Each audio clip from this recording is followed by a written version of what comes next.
Prepare-se para uma viagem que ninguém mais ousaria fazer. Até o Sol. Acima da camada protetora da nossa atmosfera, você ficaria exposto ao impacto total da radiação letal do Sol. O ultravioleta queimaria sua pele em segundos. Em seguida, viria o câncer de pele. Depois, a catarata. Suas mãos estariam quentes o bastante para derreter chumbo, mas na sombra seus pés sofreriam um congelamento profundo. Estamos indo para o coração superaquecido do nosso sistema solar.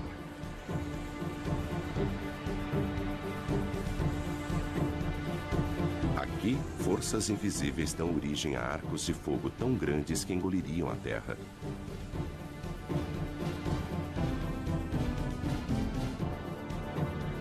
Onde explosões solares alvejam o espaço com jatos de energia pura.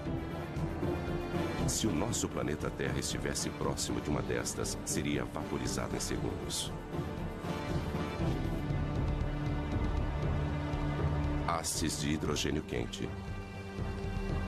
Este prato vermelho é invisível para nós na Terra, onde ficamos ofuscados pelo brilho intenso que existe abaixo dele.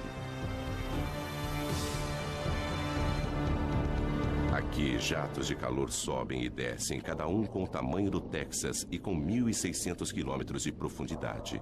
E ainda mais abaixo, em seu núcleo, a temperatura é de 17 milhões de graus centígrados.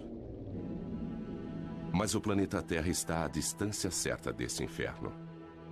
Enquanto outros planetas são congelados ou escaldantes, nós, a 150 milhões de quilômetros, estamos em uma zona confortável. Um pouco mais perto e os oceanos ferveriam. Mais distante e a Terra seria um deserto gelado. Sem esta usina de energia, em apenas alguns meses estaríamos cobertos de gelo.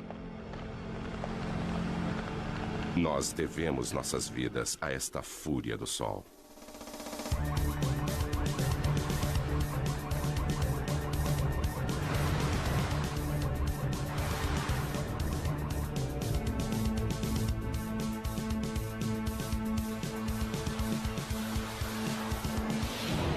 Sol indomável.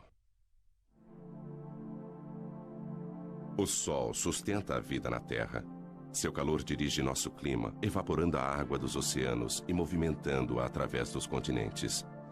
A chuva e a neve tornam os terrenos adequados para a vida. Mas o nosso Sol não é apenas calor, também é luz. O milagre das plantas é sua habilidade em usar a luz do Sol para crescer. E após crescerem, criam um outro milagre. Através da fotossíntese, as plantas convertem a água e dióxido de carbono em carboidratos, liberando oxigênio. Como as plantas, os animais também aproveitam a energia do Sol. O calor do corpo de todos os animais já foi luz solar. Sem este calor, criaturas como o crocodilo não teriam energia para digerir seus alimentos. Uma câmera de mapeamento térmico mostra as áreas quentes, as protuberâncias nas costas do crocodilo que desenvolveram-se para captar o calor do Sol. Eles absorvem o calor através da pele que o transporta para a corrente sanguínea. Os alimentos apodreceriam no estômago frio de um crocodilo. Nós também gostamos de nos deitar ao sol. E quando fazemos isso, obtemos mais do que apenas um bronzeado. Nossa pele começa a produzir ingredientes para as vitaminas que precisamos para sobreviver, usando reações químicas que são desencadeadas pela energia da luz do Sol. Nós devemos nossas vidas a esta imensa usina de força natural. Ela utiliza como combustível o elemento mais simples do universo, hidrogênio, o gás mais leve que o ar, que antigamente era usado para sustentar o voo das aeronaves. 1937, 70 toneladas de hidrogênio impulsionam o Heidelberg sobre Nova Jersey. Mas ocorre uma faísca.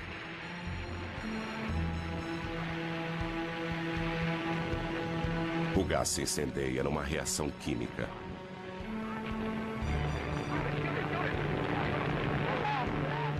Mas o mesmo hidrogênio, através da fusão de uma reação nuclear como a do Sol, arrasaria Nova York.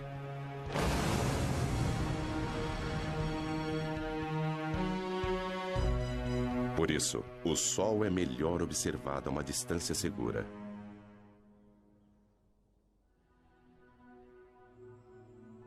Lago Big Bear Mountain, onde o ar frio e tranquilo não é afetado pelas ondas de calor. O telescópio do Observatório Big Bear pode filtrar o brilho do Sol. Ele focaliza apenas uma frequência específica de cor. E um novo Sol é revelado.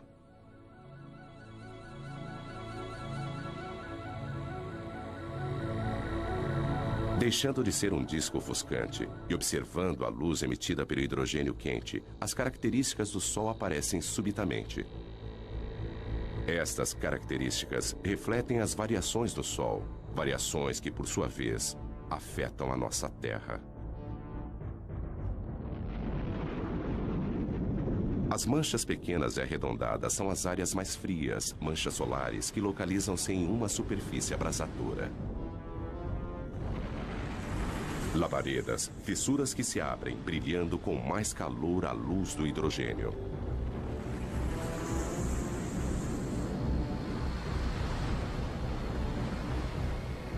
Estas manchas são algumas das áreas mais claras.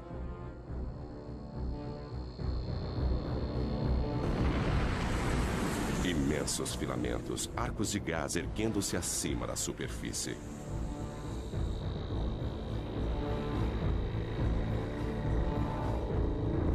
Vistos de frente, eles são as linhas escuras que serpenteiam sobre a superfície do Sol. Estas mesmas características, quando vistas contra a coroa, são chamadas de proeminências. Elas curvam-se para o alto, grandes o bastante para engolir a Terra. Os segredos do Sol são revelados pelo alcance da radiação que ele envia para o espaço. Há muito mais na luz do Sol do que nossos olhos podem ver.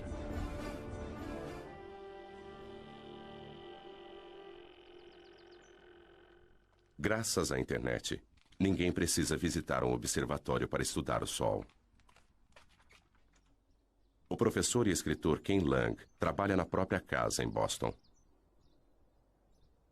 Ele dedicou grande parte de sua carreira a pesquisar o que faz o Sol brilhar.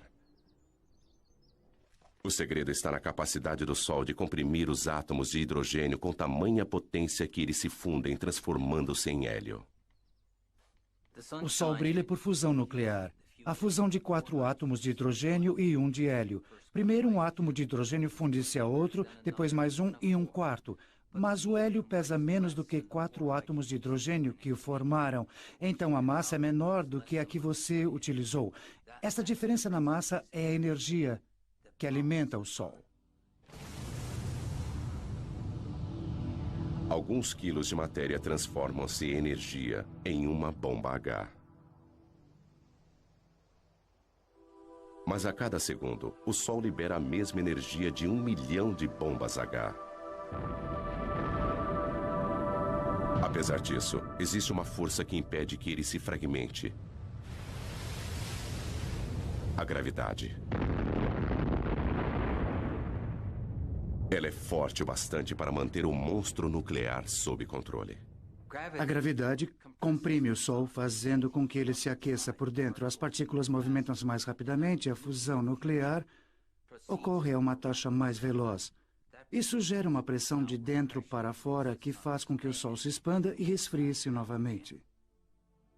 Mas quando a fusão obriga o Sol a se expandir, a gravidade volta a agir. O núcleo se aquece e a fusão nuclear aumenta. Então o pêndulo fica oscilando entre a gravidade e a fusão. É como um cabo de guerra indo e voltando, mas sem vencedor.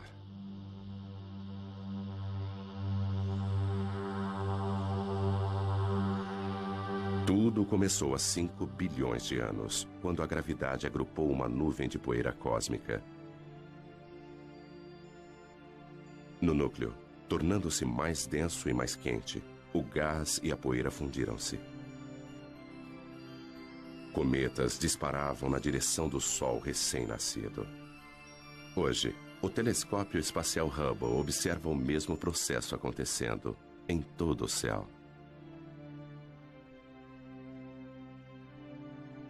Nosso Sol é apenas uma entre bilhões de estrelas. O Hubble aproxima-se delas e nos mostra estrelas de todas as idades num ciclo de vida em que todas estão conectadas, porque as estrelas nascem de outras estrelas.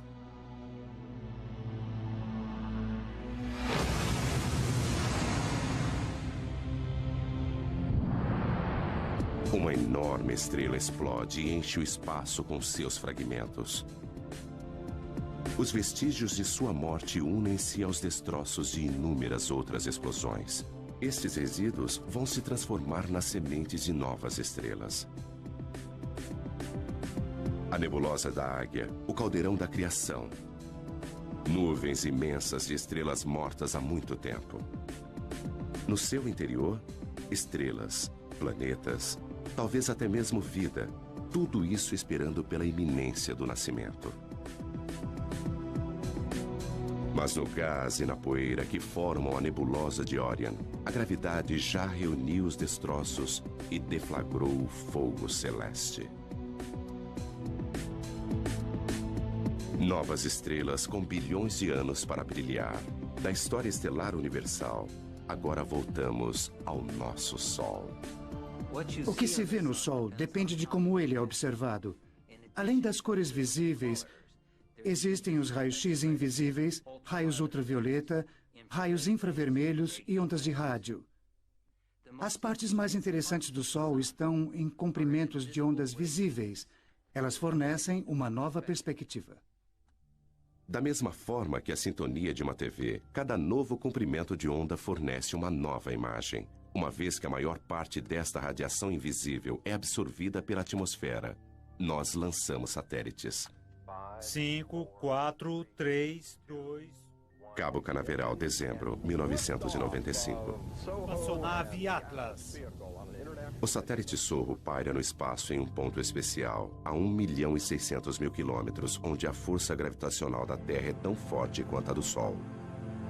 Este observador do Sol, alimentado pela energia solar, encontra-se equilibrado entre os dois. NASA, Centro Espacial Goddard. Os cientistas aqui estudam as imagens que o Sorro enviou para a Terra durante vários anos. Mas em 1998, o controle da missão perdeu estas imagens quando o Sorro girou em relação ao Sol e sua energia falhou. Tudo o que eles podiam fazer era aguardar e esperar que a espaçonave voltasse à posição de frente para o Sol. Lentamente, isso aconteceu. Imagens da galeria do Sorro. Se os nossos olhos pudessem ver a radiação ultravioleta, então a aparência do Sol seria mais ou menos esta.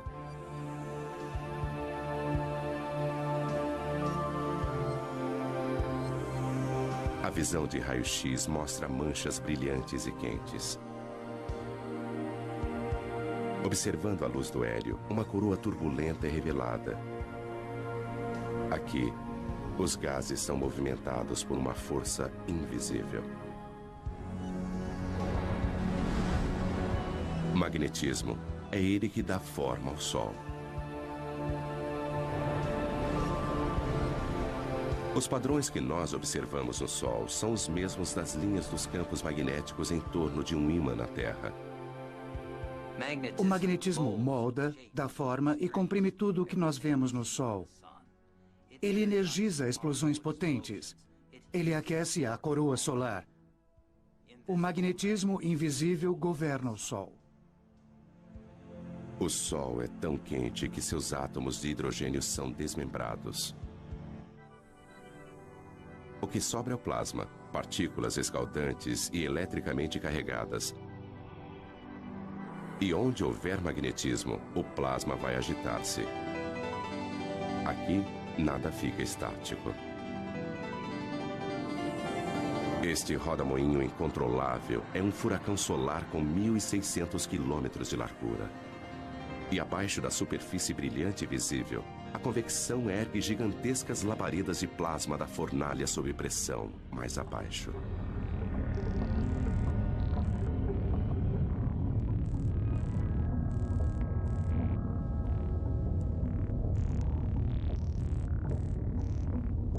Ainda mais fundo, o plasma abrasador, prisioneiro do campo magnético, serpenteia em rios de fogo.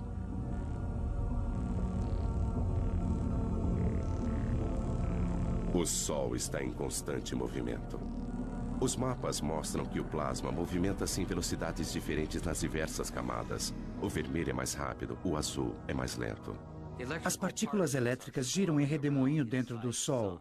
Mais depressa no Equador, mais lentamente nos polos. E essa diferença de movimento produz o magnetismo do Sol.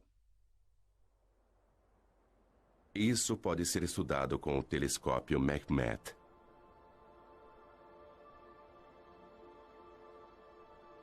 O coração deste observatório é um buraco na montanha, com um espelho no topo.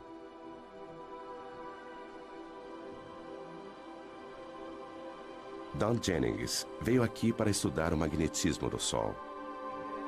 Apesar dele jamais alcançar a Terra, isso não vai impedi-lo.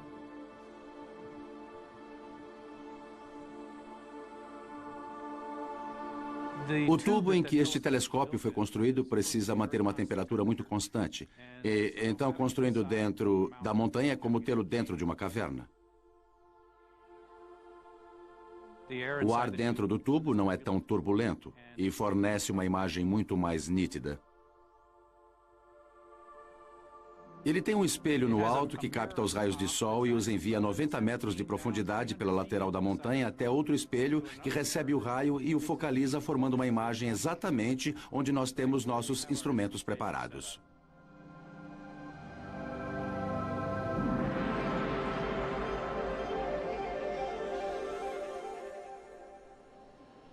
É possível ver uma grande mancha solar. E o mais incrível para mim é aquela mancha solar ali atrás. São duas manchas solares desta vez e não uma só. E como estamos planejando mapeá-las? Alinhe a fenda ali e deslize para... Dom e Pedro Sada são mapeadores de campos magnéticos. É um trabalho duro. A paisagem e as manchas solares mudam constantemente. Manchas solares são áreas em que o campo magnético é muito forte e a atividade na superfície solar é muito intensa. E nós queremos estudar a estrutura dos campos magnéticos na região das manchas solares e também observar como elas mudam de hora em hora, de um dia para o outro. Para estudar o objeto mais quente do nosso sistema solar, eles precisam ir para o outro extremo de temperatura.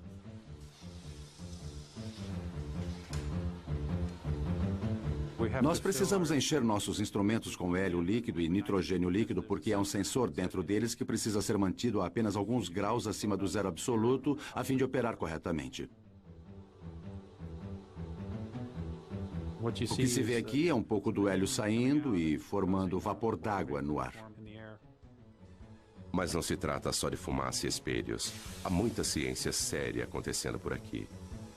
Don e Pedro não podem medir diretamente o magnetismo do Sol, mas conseguem ver seus efeitos. O sensor congelado vai observar a radiação infravermelha do Sol e calcular as mínimas variações em sua cor. E agora está tudo pronto. Dom, você pode instalar os filtros enquanto eu coloco a agulha no lugar, por favor? Ok. Campos magnéticos fortes alteram a coloração de algumas das luzes do Sol. Don e Pedro sabem qual deveria ser a cor, e observando o quanto ela mudou, eles podem mapear a força do magnetismo em torno de uma mancha solar. Ok, Dom, eu vou focalizar a câmera para nós podermos ver melhor a mancha solar. Ok, faça isso. Eles criaram uma imagem de como o magnetismo se comporta em torno das manchas solares. O campo magnético proveniente daquela mancha solar é quase como uma fonte que eleva-se no centro, muito concentrado, depois se espalha. E geralmente as manchas solares ocorrem em pares, ou talvez mais. E o campo magnético é proveniente de uma das manchas, talvez como no Polo Norte, de um ímã, e passa para outra mancha, que seria o Polo Sul. Dentro do imenso ímã do Sol existem estes outros ímãs. O plasma do Sol rastreia as linhas de campos magnéticos entre os polos norte e sul.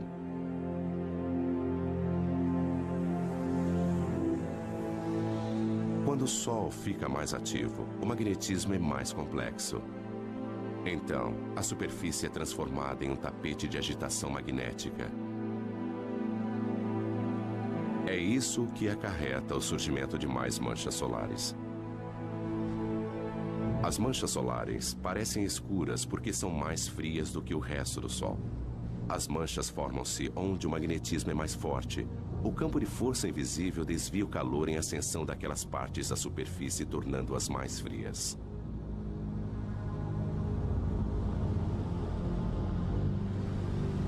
Se você pudesse entrar no centro de uma mancha solar, veria que ela apresenta uma ligeira depressão.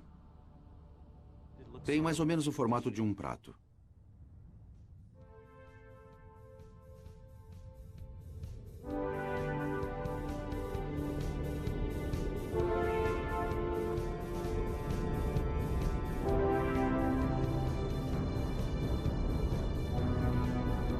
As linhas do campo magnético do Sol estendem-se para o espaço.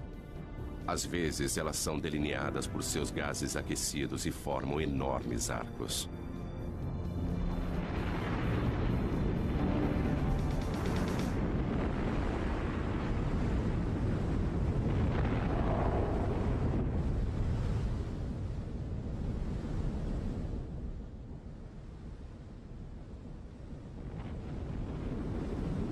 Estas são as proeminências.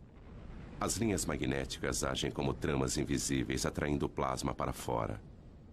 Elas podem pairar sobre o Sol durante semanas.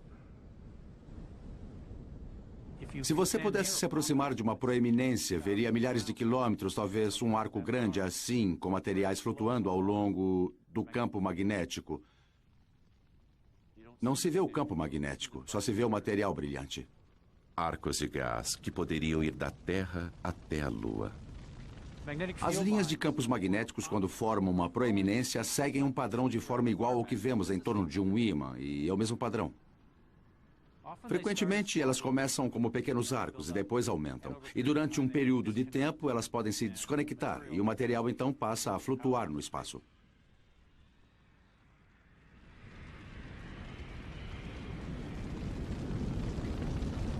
Um imenso estilingue solar lança longe milhões de toneladas de partículas.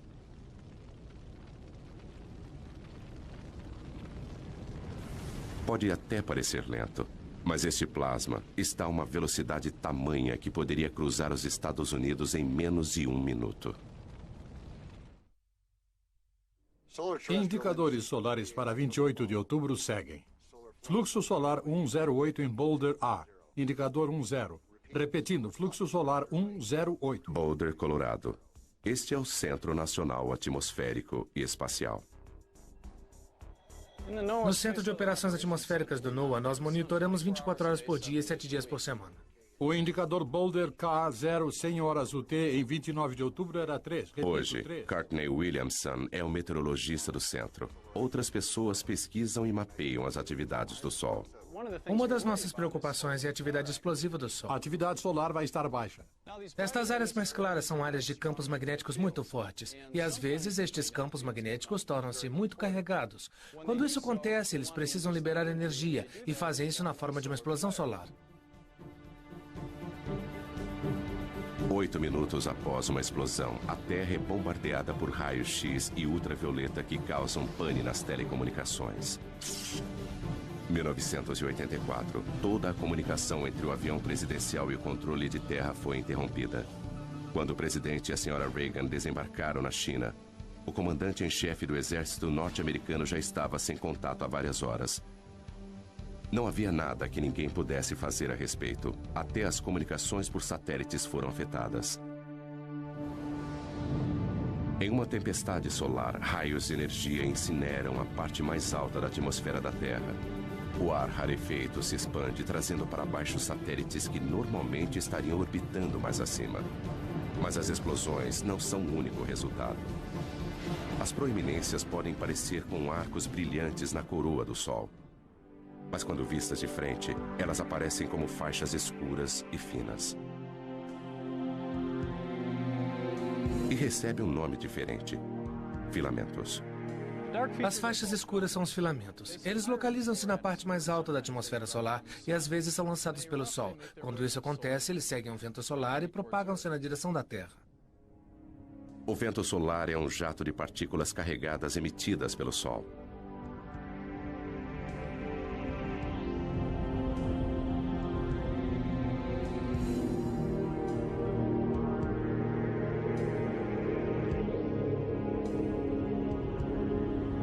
Nossa estrela sofre constantes explosões, enviando milhões de toneladas de elétrons e prótons para o espaço a cada segundo.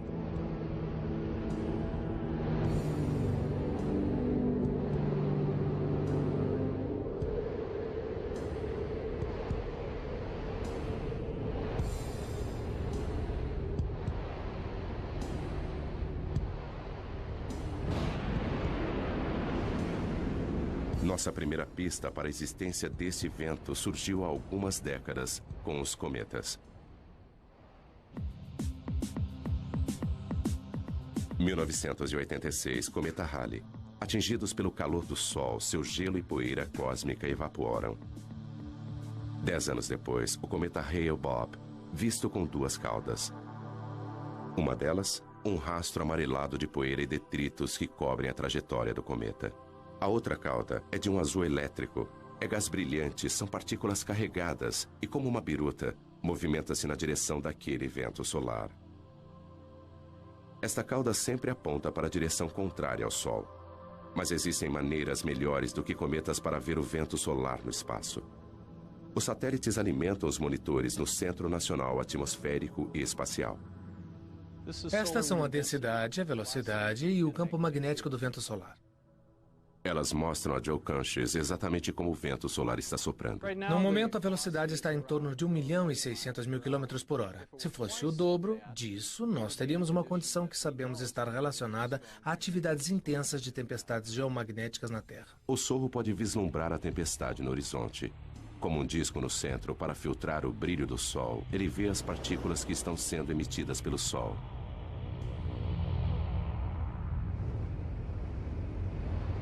Elas atingem o sensor da câmera e faiscam.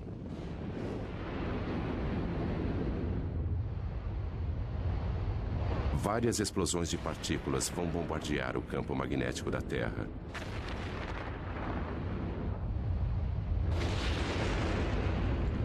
Isso tem um preço, às vezes com consequências devastadoras para o planeta. Esta imagem computadorizada mostra o campo magnético da Terra sendo bombardeado em 1997 por gigantescas rajadas de vento.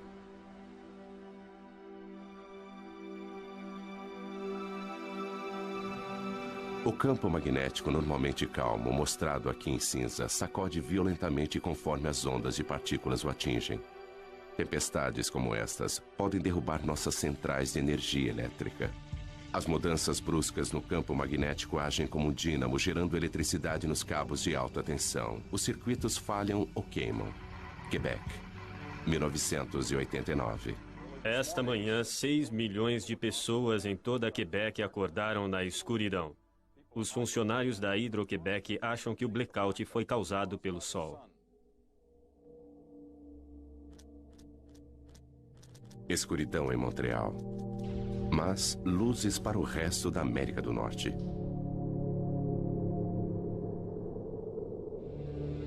As partículas que derrubaram energia em Quebec alcançaram a Terra e produziram a aurora boreal e austral.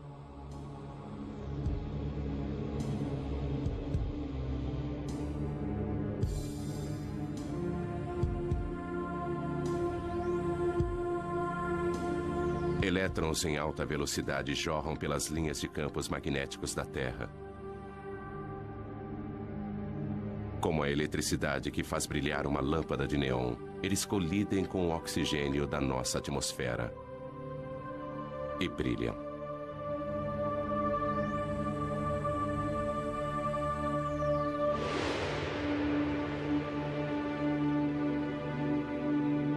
A quantidade de energia liberada pelo Sol é fenomenal. Se nós pudéssemos, de alguma forma, armazenar toda a energia que atinge a Terra em um único dia, ela seria suficiente para suprir a necessidade de energia do mundo inteiro durante 30 anos. Se pudéssemos aproveitar essa energia. Quando se trata de energia solar, Dave Reeves sabe que é preciso pensar grande. Barstow, Califórnia. Bem, estamos na maior usina de energia solar do mundo. Dave tem mais de 1 milhão de metros quadrados de refletores. Nós produzimos energia suficiente aqui, na média, para cerca de 50 mil casas. Em seus gigantescos campos na Califórnia, apesar de não cultivar nada, ele ainda consegue ter uma colheita. Estamos recolhendo a energia do Sol, concentrando-a com esses refletores em forma de parabólica para um tubo central, onde temos um fluido que aquece e depois transporta esta energia em forma de calor para conversores de calor que a transformam em vapor.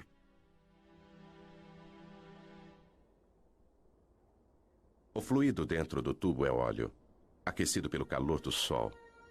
Mais quente do que chumbo derretido, cada metro quadrado de refletores capta energia suficiente para alimentar 5 aparelhos de TV.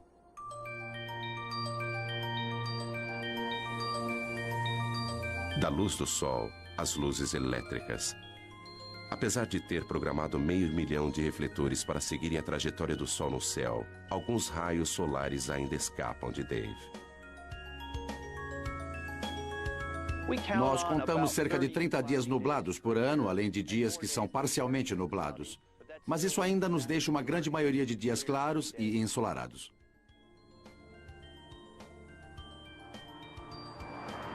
A energia solar jamais vai fornecer toda a nossa eletricidade. Mas por que tentar captar a energia de uma estrela a 150 milhões de quilômetros de nós? Algumas pessoas querem uma estrela um pouco mais próxima.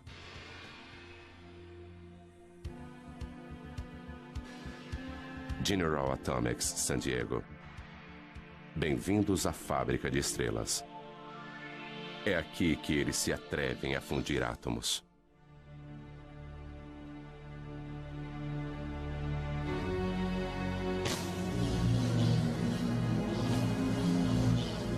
Em um certo sentido, nós somos como uma mini fábrica de estrelas. Nós produzimos algumas coisas muito quentes aqui, muito mais quentes do que qualquer outra coisa na Terra. Rick Lee vai entrar na pequena câmara, onde os cientistas estão tentando produzir uma estrela na Terra.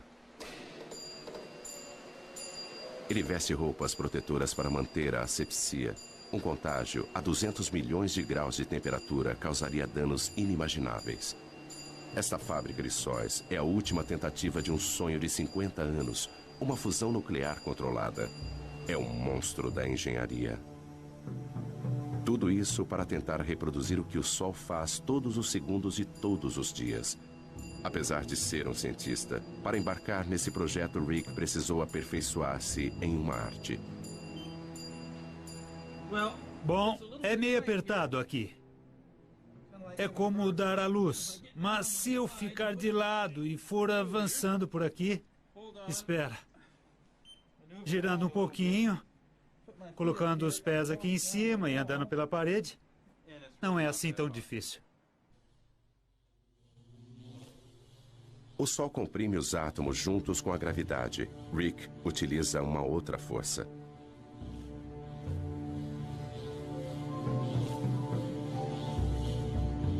Usaremos campos magnéticos muito fortes para comprimir estas partículas. Tempo suficiente para se fundirem. Até podemos pensar nisso como uma garrafa magnética. Eles começam injetando uma pequena quantidade de gás no anel.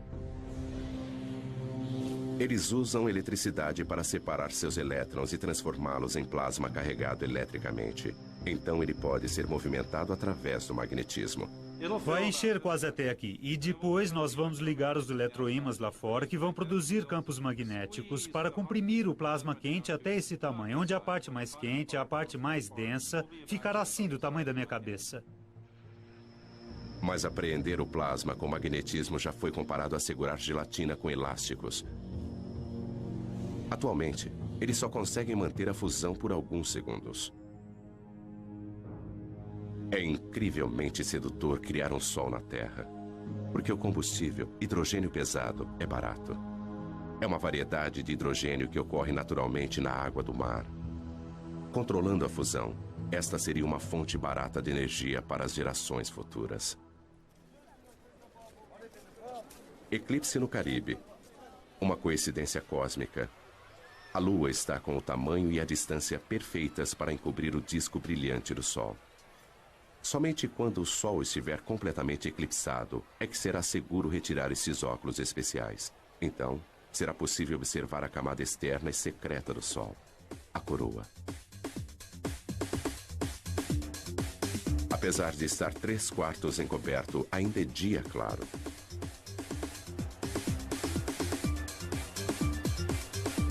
A escuridão diurna abate-se sobre Curaçao.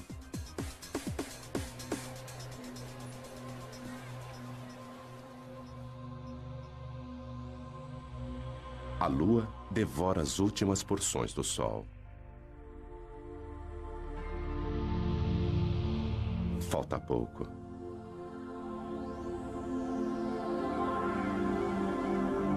Agora, com o brilho encoberto, a coroa, a camada externa branca e brilhante do sol, está visível.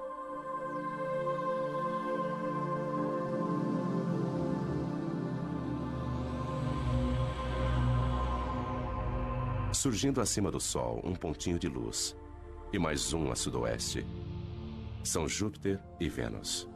Apesar da Terra estar na escuridão, estes dois planetas, a milhões de quilômetros de distância, estão no lado iluminado do Sistema Solar.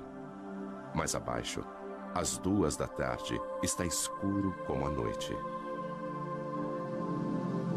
Imagens de um outro eclipse. Nem todos os campos magnéticos são arcos fechados. Alguns estendem-se para fora e a coroa os segue em raios. As linhas magnéticas lançam-se para o espaço e às vezes é possível ver uma proeminência.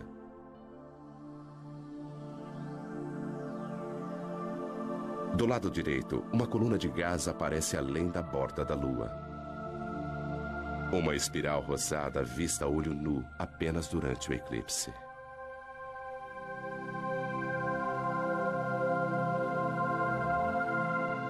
Mas o eclipse no Caribe termina em apenas alguns minutos. É como um anel de diamante, quando os primeiros raios do Sol incidem sobre os vales da Lua. Os cientistas gostariam de ver a coroa todos os dias, mas os eclipses são raros e difíceis de acompanhar. Então eles os produzem. Há 70 anos, neste belo observatório francês, eles tiveram a ideia de colocar um pequeno disco na frente do telescópio a fim de criar um eclipse mesmo com o Sol brilhando.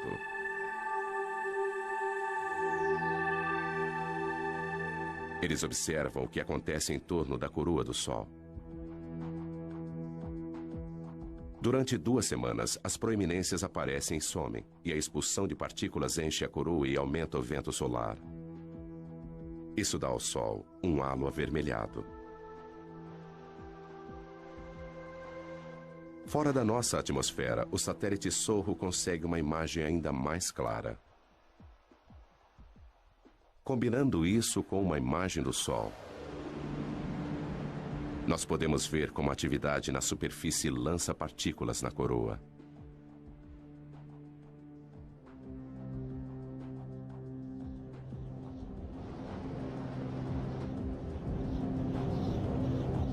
Mas a radiação e os ventos não são as únicas coisas que o Sol emite.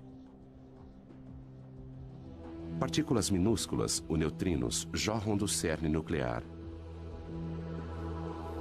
Um subproduto da fusão. Eles são como o resíduo do escapamento de um carro, que podem nos indicar como o motor nuclear está funcionando. Sudbury, Ontário. O Observatório de Neutrinos Solares. Durante 3 anos, a mais de 1,5 km de profundidade, eles escavaram uma imensa caverna com 10 andares de altura. O coração do detector, onde eles esperam capturar alguns neutrinos, é um gigantesco tanque de água. Se nossos olhos pudessem ver os neutrinos, eles choveriam com mais violência do que a pior nevasca imaginável. Nada entra em seu caminho. Atravessar 2.000 metros de rocha não é nada para essas partículas.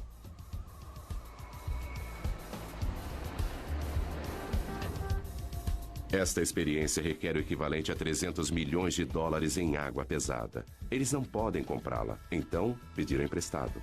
Lá se vão mais de 6 milhões de dólares pelo ralo.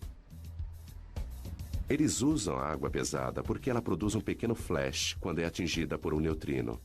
E este flash é o que eles estão buscando.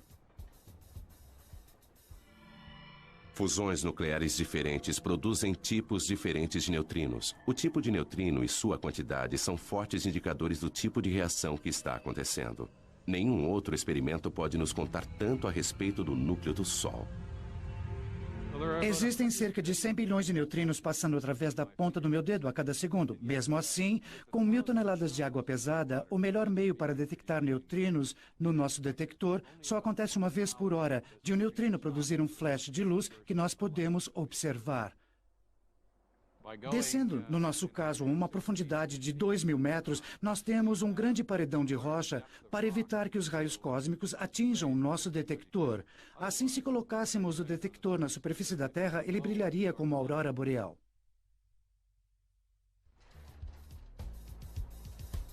O caçador de neutrinos Duncan Hepburn trabalha em um observatório solar onde o Sol nunca brilha.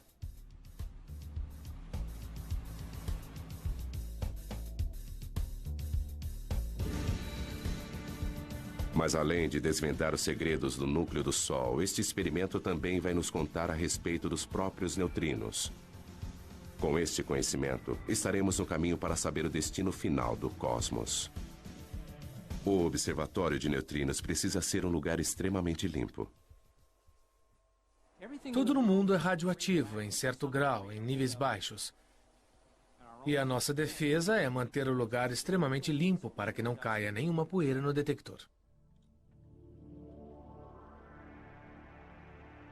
Este laboratório subterrâneo é mais limpo do que uma sala de cirurgia. Duncan precisa se higienizar.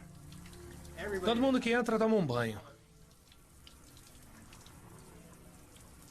O mecanismo básico para detectar um neutrino é: ele vem do Sol, através de nossa Terra, para dentro da água pesada. Água pesada, mas os átomos de hidrogênio desta água têm um nêutron extra. Esse nêutron é o alvo. Quando é atingido por um neutrino, uma partícula de alta velocidade é liberada. Pense nisso como um jogo de bilhar e de repente nós veríamos uma bola correndo muito rápido. Ele produz um cone de luz azul. Portanto, em torno do tanque de água pesada, colocamos 10.000 sensores de luz que estão sintonizados para captar esta luz azul e contar sua incidência.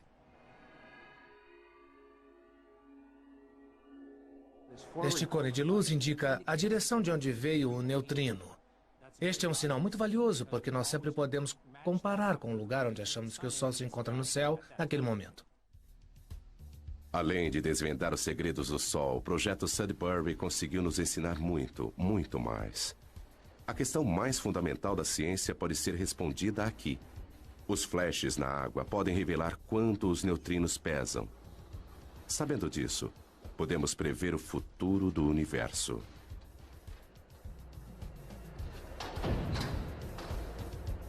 Existem mais neutrinos do que qualquer outro tipo de partícula no universo. Se eles possuírem uma massa, mesmo que minúscula, isso pode influenciar a atual expansão que está acontecendo desde o Big Bang e talvez até gerar um Big Crunch há bilhões de anos no futuro. Mas qualquer que seja o fim do universo, a morte da nossa estrela acontecerá bem antes.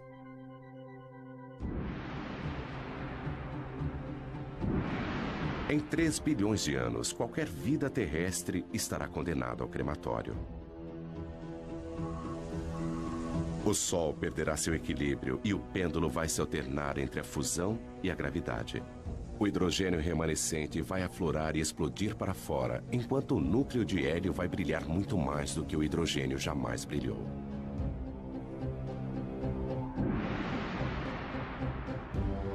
Com a expansão do Sol, os planetas mais próximos serão incinerados.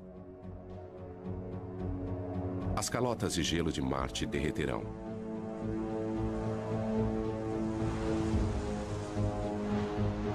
O Sol, maior, mas não tão pesado, perderá sua atração sobre os planetas e eles se afastarão.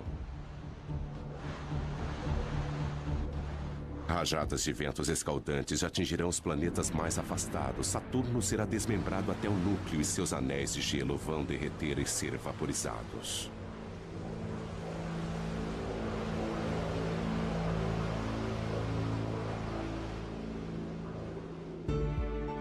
Antigo gigante, Júpiter agora parece modesto, encoberto por sua lua Europa, cuja calota de gelo derreteu e transformou-se em oceanos.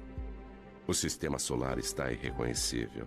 O Sol consome a si mesmo agora, tornando-se uma anã branca, alimentando-se das cinzas elementares das fusões anteriores.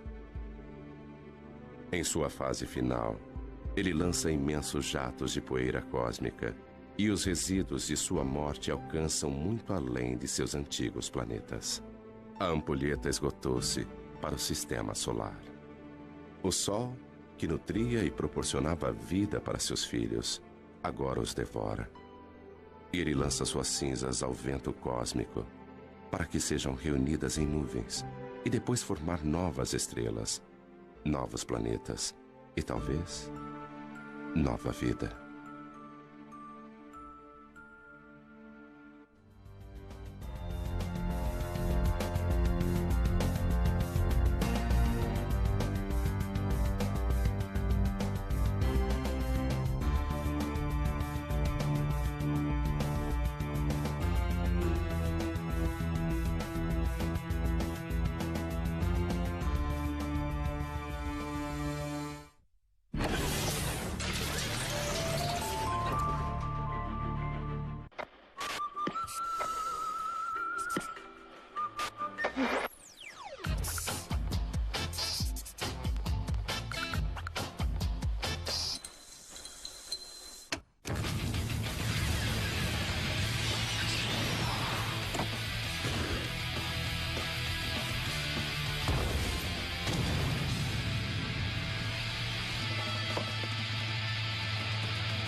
E forma um redemoinho.